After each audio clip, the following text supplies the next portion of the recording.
ভারতে খেলতে অনীহার কারণে আসন্ন টি-20 বিশ্বকাপ থেকে বাংলাদেশের বাদ পড়া নিয়ে এবার মুখ খুলেছেন দক্ষিণ আফ্রিকার কিংবদন্তি ক্রিকেটার এবি ডি ভিলিয়ার্স। স্কটল্যান্ডকে বাংলাদেশের স্থলাভিষিক্ত করার পর নিজের ইউটিউব চ্যানেল দ্য 360 শোতে এই বিষয়ে নিজের প্রতিক্রিয়া জানান তিনি।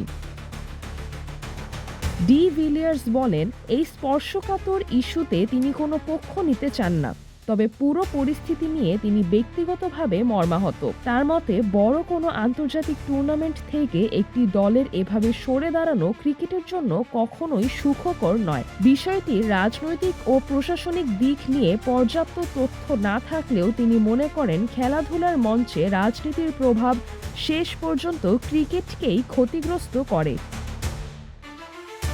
সাবেক এই প্রোটিয়া অধিনায়ক আরও উল্লেখ করেন, ক্রিকেটকে ঐক্যের জায়গা হিসেবে দেখা উচিত, কিন্তু রাজনৈতিক টানাপোড়েন যখন সেখানে ঢুকে পড়ে তখন তা বিশ্ব ক্রিকেটের জন্য নেতিবাচক বার্তা দেয়।